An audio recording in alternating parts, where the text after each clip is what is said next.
Hi there!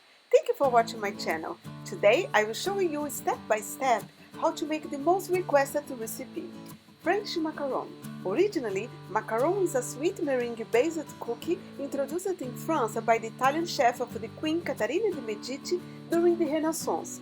This cookie, in the 19th century, became a typical Parisian-style macaron, presented with a filling of ganache, buttercream or jam similar to a sandwich cookie. Macaron à la pistache, or in English pistachio macaron, are made with pistachio and almonds, filled with a white chocolate ganache mixed with pistachio paste and a little touch on top. It is very elegant and just delicious. This recipe is from my book Cooking the South of France, published in 2019 and the winner of the third place at the Gourmand World Cookbook Awards 2020. I hope you enjoy it. A big hug from South of France. Bye!